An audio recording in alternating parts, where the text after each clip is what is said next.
मी विकास रामराव मिरगणे. माझं साई कृषी सेवा केंद्र केज बस स्टँड जवळ सराफ लाईनला दुकान आहे. माझं शिक्षण BSc ॲग्रिकल्चर झालंय.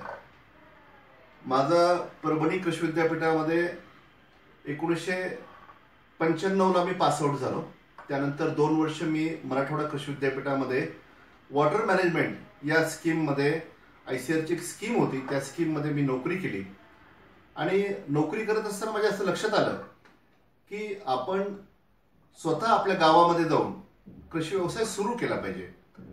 त्या एका उद्देशानं प्रेरित होऊन मी नोकरी सोडली. त्यानंतर औषध कंपनी बायर नावाची जी एक नामांकित बहुराष्ट्रीय अशी कंपनी आहे, या कंपनीमध्ये मी मार्केटिंग ऑफिसर म्हणून 1 वर्ष काम केलं आणि मार्केटचा सर्वे केला. त्यावेळेस माझ्या असं लक्षात आलं की दुकानदारांकडे टेक्निकल नॉलेजची थोडी कमतरता आहे. शेतकऱ्यांना ते योग्य आणि करेक्ट असं मार्गदर्शन करू शकत नाहीत किंवा कमी पडतायत. अनुभवाच्या जोरावर बरेच दुकानदार त्या काळामध्ये नावारूपाला आले होते, आजही आहेत, पण शेतकऱ्यांना जे काही ज्ञान पाहिजे ते त्यांच्याकडे कमी होतं. त्या एका गोष्टीमुळे प्रेरित होऊन मी असं ठरवलं की आपलं शिक्षण BSc ॲग्रिकल्चर झालं आहे तर आपण कृषी व्यवसायच केला पाहिजे आणि तो आपल्या गावातच केला पाहिजे. एका उद्देशानं प्रेरित होऊन मी 1997ला साई कृषी सेवा केंद्र नावाचं दुकान चालू केलं. माझ्या असं लक्षात आलं की कंपनीमध्ये ज्यावेळेस मी होतो त्यावेळेस मी बऱ्याच शेतकऱ्यांच्या शेतात गेलो, त्यांचे वेगवेगळे प्रयोग पाहिले आणि माझ्या लक्षात आलं की कृषी विस्तार ॲग्रिकल्चर एक्सटेन्शन नावाचा जो विषय आहे तो शेतकऱ्यांपर्यंत बऱ्यापैकी पोहोचलेला नाही किंवा त्यामध्ये बऱ्याच प्रकारच्या कमतरता आहेत. त्यानंतर मग मी काय केलं की अनेक कंपन्यांच्या माध्यमातून ज्या आता खतामधली जी एक राष्ट्रीय कंपनी आहे, त्या RCF नावाची जी कंपनी आहे, राष्ट्रीय केमिकल्स अँड फर्टिलायझर्स, त्यानंतर अजीज सीड्स लिमिटेड, या मोठमोठ्या कंपन्यांच्या माध्यमातून आम्ही ग्रामीण भागामध्ये शेतकऱ्यांसाठी मेळावे घेतले, शेतकऱ्यांसाठी प्रशिक्षण वर्ग घेतले. आमचा माऊली शेतकरी मंडळ आहे, त्या माध्यमातून आम्ही अनेक कार्यक्रम घेतले आणि माझ्या असं लक्षात आलं की शेतकऱ्यांना आता खरी गरज आहे टेक्निकल नॉलेजची. त्या माध्यमातून मी जसं पुढे गेलो तसं माझ्या लक्षात आलं की शेतकऱ्यांना काही गोष्टी जसं असं माती परीक्षण असेल, पाणी परीक्षण असेल, रोग आणि कीड याचं परीक्षण असेल, या संदर्भात आपण शेतकऱ्यांना मार्गदर्शन केलं पाहिजे. आणि मग त्या दृष्टीनं मी आमच्याकडे पीक दवाखाना व माहिती केंद्र एक सॉफ्टवेअर घेतलं कॉम्प्युटरवर आणि शेतकरी माझ्याकडे आता ते पानं घेऊन येतात किंवा एखादा झाडाचा एखादा रोग असलेला किंवा कीड असलेला एखादा भाग असं घेऊन येतात आणि आम्ही कॉम्प्युटरवर त्याचं परीक्षण करतो आणि त्यांना करेक्ट डायग्नोसिस करून योग्य असं औषध देतो आणि आमचे शेतकरी खुश होतात. तर हे माझ्या लक्षात आलं की आपल्या शेतकऱ्यांना टेक्निकल नॉलेज दिलं की त्यांचं उत्पादन किती वाढतं. तर मी असं अनुभवलं की आहे त्यामध्ये दुप्पट तिप्पट पर्यंत 10 पट पर्यंत काही पिकांमध्ये उत्पादन वाढल्याची उदाहरणं आहेत. आता याच वर्षी सांगतो मी की आम्ही जालेंदर बराटा बेनं यावर्षी विकलं, कुफरी पुखराज. तर आपल्या भागामध्ये 8 ते 10 टन उत्पादन काढणारे शेतकरी होते, बऱ्यापैकी एक सरासरी 8 ते 10.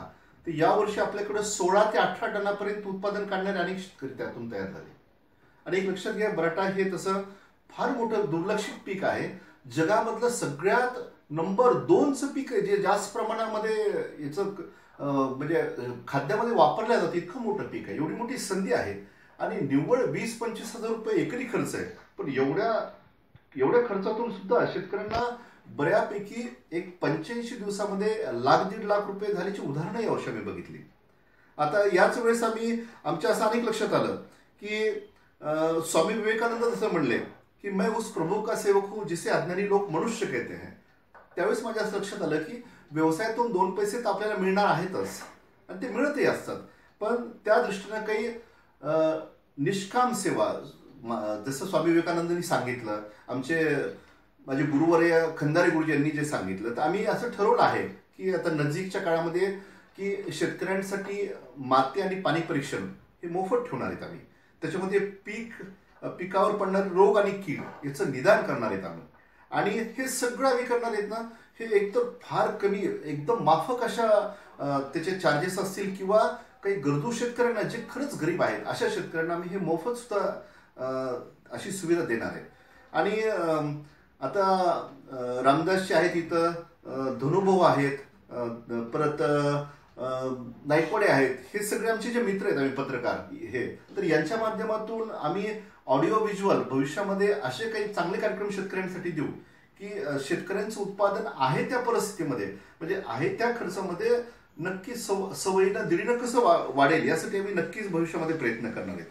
आता याच्यामध्ये एक सगळ्यात महत्वाचं पाऊल म्हणजे मोदी साहेबांनी जे आता 8 तारखेनंतर कॅशलेसचा जो आपल्याकडं मोठ्या प्रमाणात प्रचार प्रसार झाला, तर मला सांगायला अभिमान वाटेल की माझ्याकडं pause machine state bank of इंडियाची तशी गेल्या 2 वर्षापासून आम्ही हे शेतकऱ्यांना सुविधा देतो आणि शेतकरी आनंदानं एटीएम वापरतात. कॅशलेस व्यवहारमध्ये आम्ही SBI बडी घेतलेला आहे, पेटम आहे, भीम नावाचं ऍप्लिकेशन आमच्याकडे आहे, UPI आहे, RTGS, नेफ्ट, जेवढे काही कॅशलेसच्या सुविधा सरकारने आतापर्यंत जाहीर केल्या त्या सगळ्या योजना माझ्या दुकानात चालू आहेत आणि शेतकरी याचा चांगला उपयोग करतायत. आता माझ्या लक्षात आलंय की हे जे प्रमाण कुठंतरी 1-2% होतं ती बऱ्यापैकी 10 ते 15% जात आहे. कारण आमच्याकडे असे अनेक शेतकरी आहेत की जे एटीएम वापरतायत सध्या, किंवा माझ्याकडे एक राऊत नावाचे एक माझे लेक्चर आहेत आपल्या केचेच, तर त्यांनी तर भीम मधून माझ्याला आता एक मनी ट्रान्सफर केलं एक 4-5 दिवसापूर्वी. एवढे चांगल्या सुविधा आम्ही शेतकऱ्यांना देण्याचा प्रयत्न करतो. त्यानंतर सामाजिक बांधिलकी म्हणून आम्ही रामकृष्ण परमहंस ट्रस्टच्या माध्यमातून आम्ही शेतकऱ्यांचे जे गोरगरीब शेतकरी होते त्याच्यासाठी आम्ही लग्न सोहळा एक सुरुवातीला आम्ही एकदा घेतला जो मोफत होता, म्हणजे त्यासाठी कुठलंही शुल्क आम्ही आकारलं नव्हतं. तर शेतकऱ्यांसाठी अशा काही अभिनव उपक्रम भविष्यामध्ये आम्ही जे पूर्वी चालवले होते ते भविष्यात चालवण्याचा आमचा मानस आहे. आणि या भागामध्ये आम्ही असं ठरवलं आहे की डिजिटल माध्यमातून, म्हणजे एकतर प्रिंट मीडिया तर बऱ्यापैकी काम करतो आपल्याकडे, पण कधी कधी काय होतं शेतकऱ्यांकडे आता अँड्रॉइड मोबाईल्स आलेत, रिलायन्स सारख्या, जिओ सारख्या माध्यमातून आज शेतकऱ्यांकडे युट्यूब आल्यात, अनेक व्हिडिओचे ऍप आलेत, तर त्या माध्यमातून भविष्यामध्ये ऑडिओ व्हिज्युअल असे चांगले काही कार्यक्रम आम्ही केचचे सगळे पत्रकार आमचे बंधू यांच्या माध्यमातून आम्ही आपल्या शेतकऱ्यांसाठी देण्याचा जरूर प्रयत्न करणार आहोत. आणि मला खात्री आहे की या पद्धतीनं आपण सगळे गेलो आणि सगळे आपण मदत केली तर शेतकऱ्यांचं उत्पादन नक्की वाढेल. आणि गेल्या 3 वर्षाच्या दुष्काळातून शेतकरी बऱ्यापैकी आता बाहेर आलेला आहे. या वर्षीचा पाऊस जो झाला तर त्यावर उत्पादनही बऱ्यापैकी वाढलेले आहे. तर मला इकडं आपण माझं जे काही मनोगत होतं, मला जे असं फार दिवसापासून असं वाटायचं की आपण शेतकऱ्यांपर्यंत आपला काहीतरी संदेश गेला पाहिजे. तर भविष्यामध्ये शेतीसाठीचा एक खास कार्यक्रम आम्ही सातत्यानं चालवण्याचा प्रयत्न करणार आहोत. तर आपण इकडं मला स्टुडिओमध्ये बोलवलं आणि मला माझे भावना व्यक्त करण्याची जी संधी दिली त्याबद्दल मी आपल्या सर्व पत्रकार मित्रांचा आभारी आहे. जय हिंद, जय महाराष्ट्र.